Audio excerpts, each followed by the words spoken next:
70s was a long time, ago. Though mind you, I started to work in the 70s, so I can still hazily remember it. But look, I'm not sure what adjective I would put on it, but definitely, I mean, if the kind of event you saw in Texas, the Howdy Modi event, it's not too many countries you can do that. So certainly that is something unique.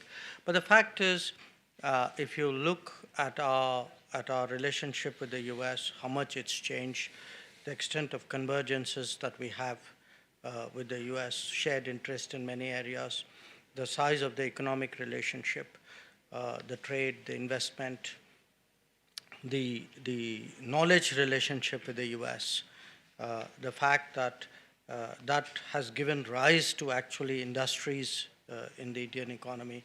The community, we are today depending, I mean, I think the American citizens, the Indian Americans would be about 3.5 million, maybe 2 million plus more of Indians living out there.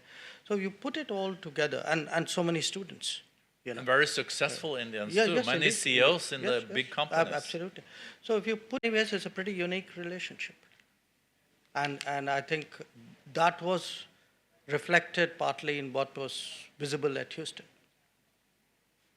Yesterday we had Secretary Wilbur Ross of Commerce here, and also in a discussion with your Commerce Minister. And there is a lot of suspense, and there's a lot of interest. Is there going to be a trade deal between the largest economy in the world, being the US, and the fastest growing of the emerging economies of size, like India? Are you, what was the zeitgeist you felt when you were in the White House yesterday and met with the new National Security Advisor and other Trump advisor? Is it going to happen? Well, if you had our Commerce Minister and Mr. Ross here, I'll go with any answer they gave you. Because ultimately they have to work it out.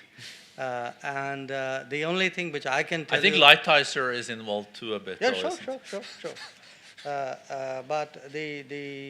But what I can tell you as a foreign minister is I understand, as a interested spectator, that this is it's not that easy. I mean, it's a fairly complicated set of issues because you are really looking at, trying to clear up issues for which there isn't mirror imaging in many ways. So I guess if they are taking a little time, they would be justified in doing so. From what I read in the newspapers today, both of them sounded kind of cautiously optimistic. Would that be right? No, I think that is the feeling I got also. Yeah, sure. We had a closed meeting yesterday between the two of them that I moderated. Right. But also having been trade minister in my country, before I have negotiated it with India and U.S. separately, and you have my sympathies. I would say that it would be very interesting to be a fly on the wall during those negotiations. Absolutely. Because they're some of the best prepared trade negotiators in the world, both of you, huh? Which is why you had my sympathies. Yes. Look, seriously, I do know a lot of work has gone into it. I know teams have been meeting. And clearly, Mr. Goyal has the lead on our side, and Ambassador Lighthizer has on the American side. And my sort of last check on it was just before Prime Minister met President Trump, and I think a lot of people heard them speak about it to the press.